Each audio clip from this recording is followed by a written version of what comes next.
Welcome to Story Lab. This week we're talking about grit, while we take a look at the story of someone whose life went from bad to good, fast enough to make your head spin. Oh, and there's this. Here goes.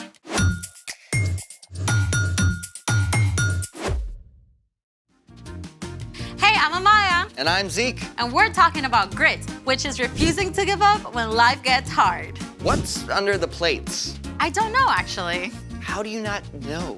Well, today's story includes a mysterious dream with food. So, mystery food challenge. Oh, this is great. Those plates could be filled with all sorts of awesome, weird flavored gummies.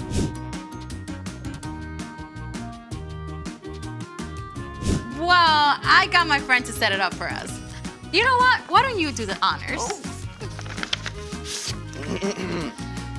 Mystery vegetable challenge. The Mystery Vegetable Challenge. Oh, I have a bad feeling about this, all the way from my taste buds down to my stomach. Oh, come on. Vegetables can be tasty. Only with ranch dressing. Oh, do we get ranch?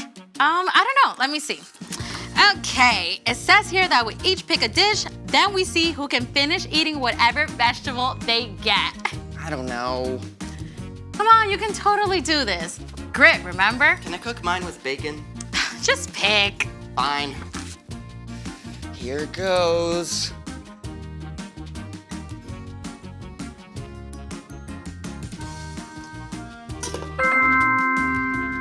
Ooh, that's a lot of carrots. Yeah, I'm definitely gonna beat you. You don't even know what your veggie is yet. Yeah, but I like vegetables. They're good for you. Just pick. All right.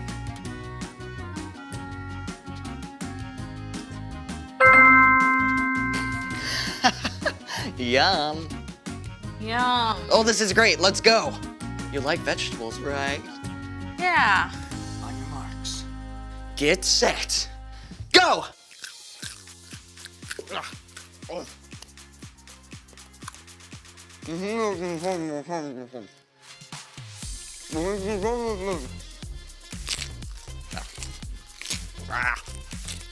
so yummy.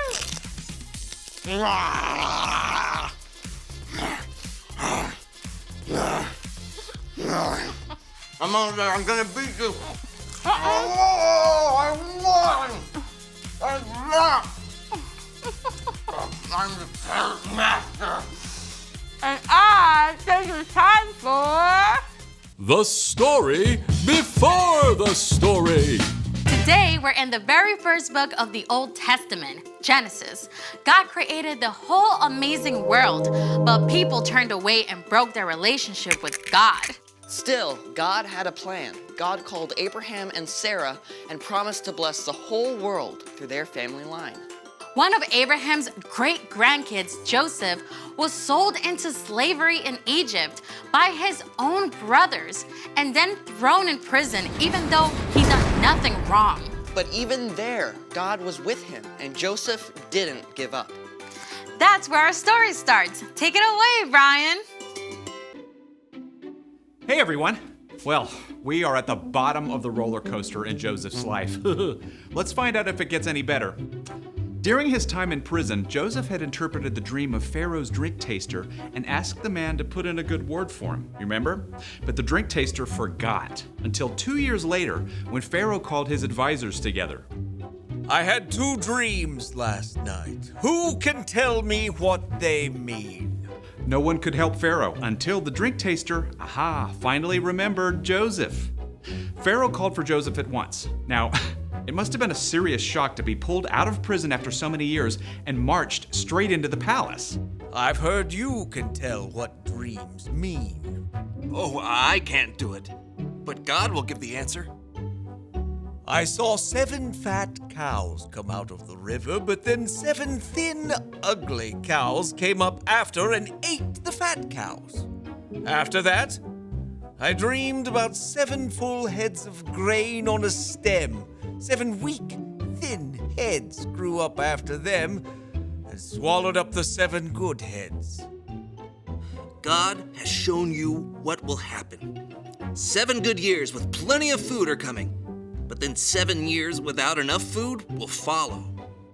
Pharaoh should look for a wise, understanding man to take charge and store some of the food in the good years so there will be food to use later. God has made all this known to you. I'm putting you in charge of the whole land of Egypt. Think about it. It had been years from the time Joseph's brothers sold him until he was taken out of prison. And then, in a single morning, he was made second in command of the whole land of Egypt. Joseph traveled all over Egypt and helped to store up grain during the 7 plentiful years. And when the years of hunger began, Pharaoh sent everyone to Joseph to buy food. Now, the famine spread far beyond Egypt. It even reached into Canaan, where Joseph's father Jacob and Joseph's brothers lived. And they soon became desperate for something to eat. I've heard there's grain in Egypt. Go buy some for us so we won't die. Jacob would not let his youngest son, Benjamin, go. But the older 10 brothers made the long journey to Egypt and came before Joseph. Joseph's brothers bowed down to him, just as Joseph had dreamed about so long before. We've come to buy grain. We're hungry. Joseph recognized them, but they did not know who he was, so Joseph decided to test them. You're spies! No, we were 12 brothers, sons of one man in the land of Canaan. Our youngest brother is now with our father, and one brother is gone. Joseph continued to test his brothers. He ordered them to leave Simeon behind, return home, and come back with Benjamin as proof of their innocence. Joseph had their sacks filled with grain and sent them away. Along the way, the brothers discovered that their money had been returned. When they arrived home, they showed Jacob the grain and told him everything that had happened. We have to take Benjamin back with us. Joseph is gone. Simeon is gone. I won't let you take Benjamin. At first, Jacob refused to let Benjamin go, but soon, all the grain brought from Egypt was gone. Go back. Buy us a little more food. The man warned us we can't return without Benjamin. I promise to keep him safe. All right, but take gifts along. Take twice the money. May God cause this man to show you mercy. Once again, the brothers made the long trek to Egypt, this time with Benjamin. When they arrived, Joseph ordered that the brothers be taken to his own house, where a special meal was prepared. Is your father still living? He is alive and well. When Joseph heard that his father was still alive and saw his younger brother Benjamin, he was so moved, he left the room and wept. Then a short time later, at last, Joseph told his brothers who he was. I am your brother Joseph, the one you sold into Egypt. But don't be angry with yourselves. God sent me ahead of you to save many lives. Then Joseph hugged his brothers and wept. He forgave them. He told them to return to Canaan and bring Jacob and the rest of the families to live in Egypt, where they would have enough food, and that's exactly what happened. Joseph's entire family packed up and traveled to Egypt. Joseph finally saw his father Jacob again. The whole family settled in a place called Goshen and had enough to eat through the rest of the famine. The end. That is epic. I mean, Joseph's brothers did something terrible. Yeah, but God flipped it upside down. God made sure that Joseph was in the right place at the right time with the power to save his whole family. Yeah, that's right. Jacob's family actually became the Israelites. And remember, God promised to bless the whole world through them. In fact, hundreds of years later, Jesus was born into Jacob's family line. Through the life and death and resurrection of Jesus, every single one of us can be forgiven. Phew. So, what's our part in the story?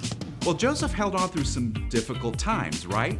But all those hard pieces ended up leading to something amazing. So, we can look at how God worked in Joseph's story and trust that God is at work in our lives too. Oh yeah, absolutely. God is big enough and amazing enough to take something that seems awful and still work out a good ending. Like if you have to move away from your friends. Or maybe you get sick right before a big trip you've been super excited about. God can see the bigger story, even if we can't. God knows how things will be made right in the end. Yeah, we might just have to wait a little longer than we like. You know what? I think you two got it. See you next time. So here's the thing. Hold on because there's a bigger story, and that can give you grit. You really don't have to finish that. Oh, you bet I am, because the bigger story for this broccoli is sauteed with some bacon. Well, we can't finish without finding out what's in the last dish. Oh, go for it.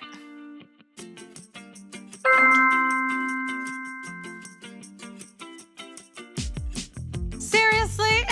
Don't worry. I got this. Watch this. Impressive. Thanks for joining us in the Story Lab. See you next time.